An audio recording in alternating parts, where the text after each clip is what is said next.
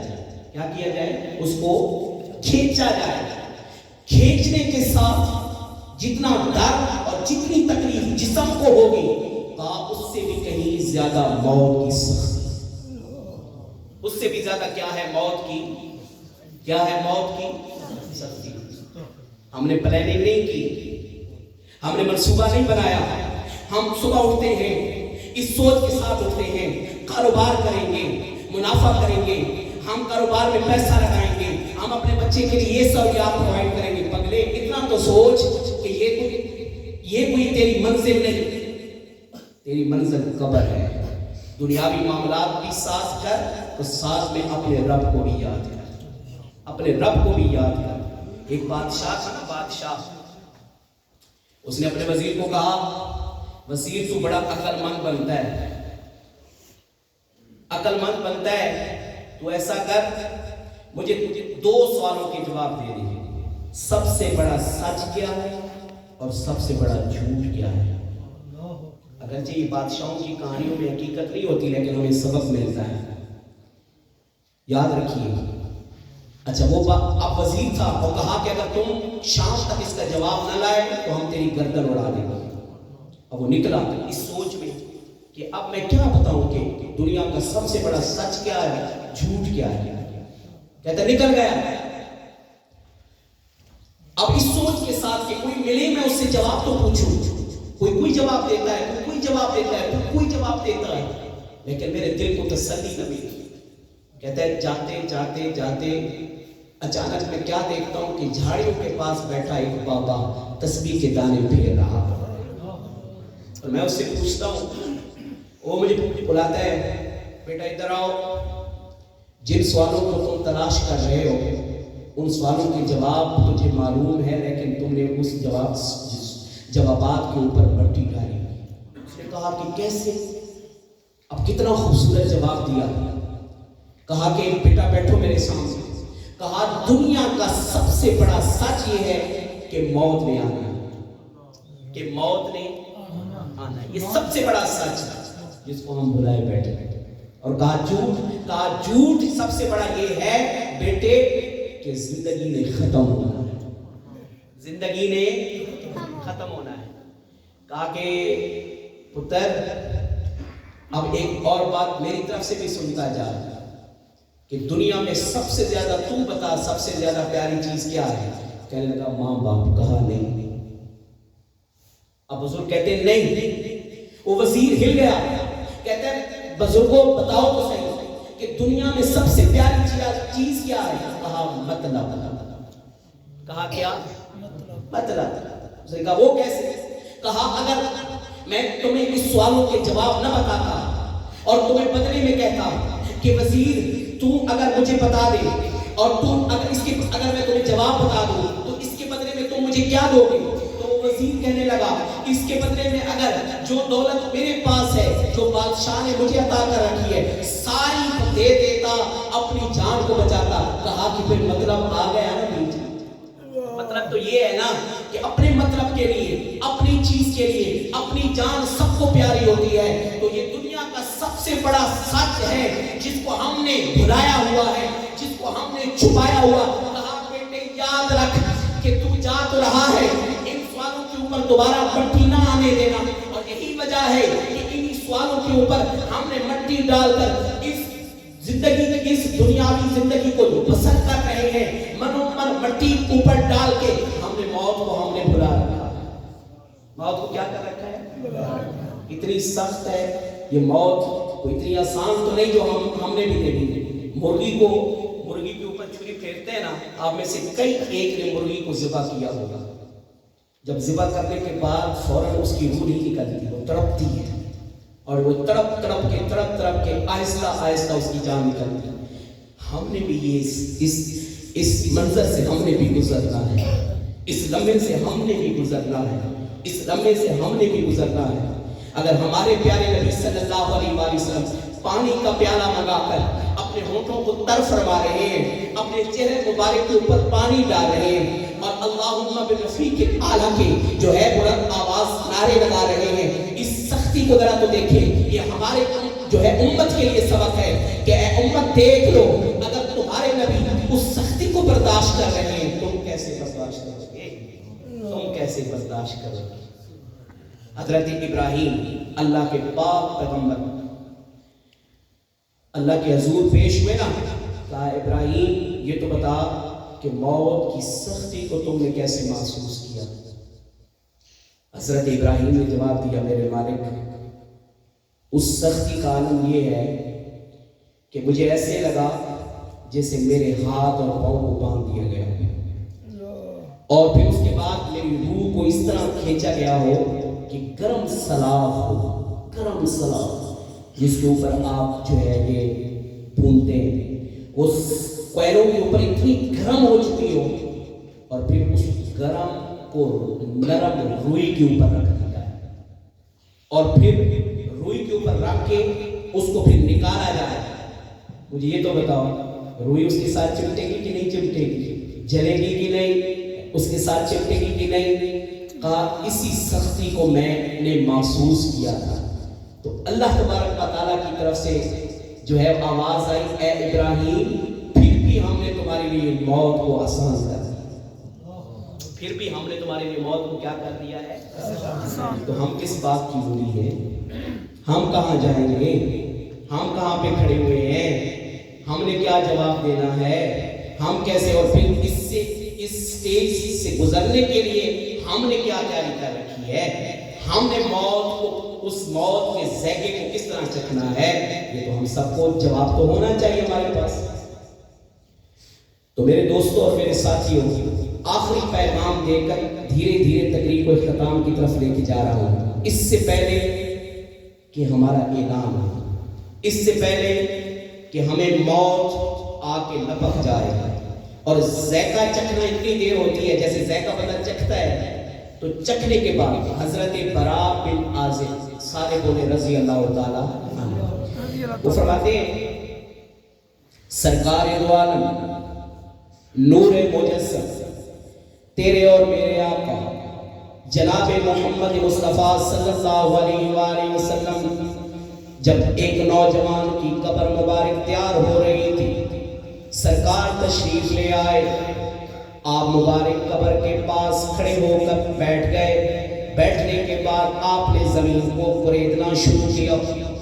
پیارے آقا علیہ الصلوۃ والسلام نے جب زمین کو کریدنا شروع کیا، صحابہ کرام فرماتے ہیں ہم دھیرے دھیرے سرکار دو عالم صلی اللہ علیہ وآلہ وسلم کے ارد گرد بیٹھنے لگے، اور بیٹھ کر ہم حضور کو ایسے تک رہے تھے، ہماری حرکات و سکنات رک گئی، ہم سرکار کو دیکھ رہے ہیں اور آپ ٹھنڈی سانسیں لے رہے ہیں، آپ جو ہے آہیں بھر رہے ہیں، ہم اس منظر کو دیکھنے لگے۔ نبی کریم صلی اللہ علیہ وآلہ وسلم نے ارشاد فرمایا، میرے صحابہ تم مجھے دیکھ رہے ہو تو ذرا مجھ سے پوچھو نا کہ میں کیا سوچ رہا ہوں۔ صحابہ کرام نے عرض کیا حضور جواب دیجئے، قربان جاؤں تیرے اور میرے آقا علیہ الصلوۃ والسلام کتنا خوبصورت جواب ارشاد فرماتے ہیں جب بندہ مومن ہو، نیک و روح ہو، جب اس کے مرنے کا وقت قریب آتا ہے، فرمایا جیسے پانی کا پیالہ ہو، اور پانی کے پیالے کے اندر سے انسان اپنی انگلی سے، ذرا توجہ میری طرف، اپنی انگلی سے پانی کے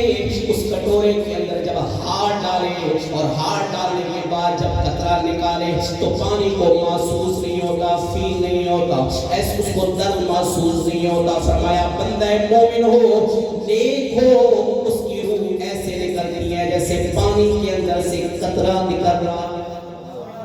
فرمایا حضرت جبرائیل تمام کچھ جو ہے فرشتوں کو ساتھ لے کر ایک جلوس کی شکل میں اس بندہ مومن کے پاس آ کر کھڑے ہو جاتے ہیں، اور اس کے پاس کھڑے ہو کر جب ندا کا وقت آتا ہے اس کو اتنی دھیری سے اتنا جو ہے نا محسوس ہوتا ہے جیسے پانی کا قطرہ، اس کو درد کا احساس نہیں ہوتا۔ اور حضرت جبرائیل تمام فرشتوں کو گواہ بنا کر کہتے ہیں اے پاک روح نکل، جو ہے تیرے رب کا حکم آ چکا ہے۔ اللہ اب